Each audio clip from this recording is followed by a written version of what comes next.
சந்தேகத்துக்கு மருந்து அற்புதம்.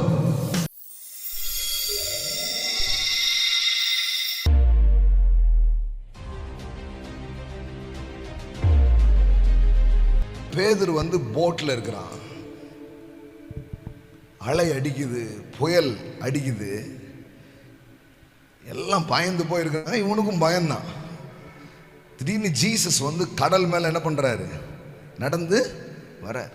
இந்த காட்சியை சீசர்கள் பார்க்கிறாங்க. பேதுரு என்ன பண்றான், பார்க்கறான். இப்ப இயேசுவை பார்த்துட்டு பேதுரு சொல்றான், ஆண்டவரே நீரே ஆனால் நான் ஜலத்தின் மேல் நடந்து உம்மிடத்தில் வர கட்டளை இடும். முதல்ல பேதுருக்கு கைத்தட்டுங்க பார்க்கலாம். யாருக்காவது தண்ணியில நடந்து வருவோன்னு ஈஸியா யோசிக்க முடியுமா? யோசிக்க முடியுமா? தண்ணியில மிதக்கிறது நம்ம ஆட்களுக்கு தெரியும், அதெல்லாம் நல்லா தெரியும், அது பழகி இருக்குது. ஆனா தண்ணியில நடக்கிறது எப்படின்றது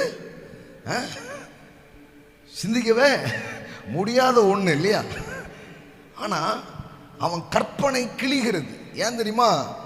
மாம்ச ரூபம் கொண்ட ஒருத்தர் இயற்கையை கட்டுப்படுத்தி தண்ணி மேல நடந்து வர.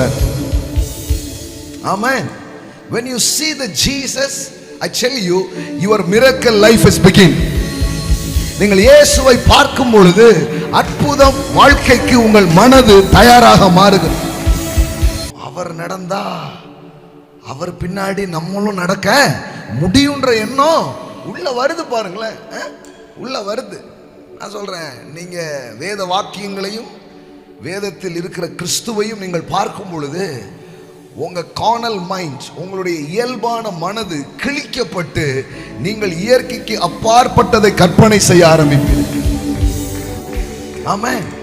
நீரையானால் நான் ஜலத்தின் மேல் நடந்து உம்மிடத்தில் வர கட்டளையிடும் என்றான். சொல்ல போனா இவனுக்கு கன்ஃபார்மா ஜீசஸ் தான் தெரியல, கொஞ்சம் டவுட் இருக்கு. அதனால அவன் என்ன சொல்றான், நீங்க தான்னா என்னையும் அதுல நடக்க வையுங்கன்றான். அப்போ நான் இப்படி சொல்லட்டுமா, சந்தேகத்துக்கு மருந்து அற்புதம். இந்த சந்தேகம் மட்டும் ஒழியவே மாட்டேன், கவலைப்படாதீங்க. தேவன் செய்யும் அற்புதம் உங்க சந்தேகத்தை உங்கத்தை விட்டு எடுத்து போடும். ஆமென்.